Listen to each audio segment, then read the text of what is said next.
ဂျပန်မှာတက္ကသိုလ်တက်ဖို့စိတ်ဝင်စားနေပြီး Medicine, Science ဒါမှမဟုတ် Marine Engineering ဘက်ကိုလေ့လာချင်ပါသလား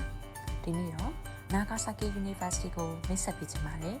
Nagasaki တက္ကသိုလ်ဟာ Medicine, Tropical Medicine, Infectious Diseases, Science နဲ့ Marine Studies စတဲ့နယ်ပယ်တွေမှာနိုင်ငံတကာကအသိအမှတ်ပြုခံထားရတဲ့တက္ကသိုလ်တစ်ခုဖြစ်ပါတယ်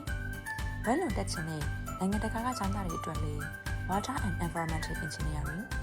Tropical Medicine and Global Health အပါအဝင်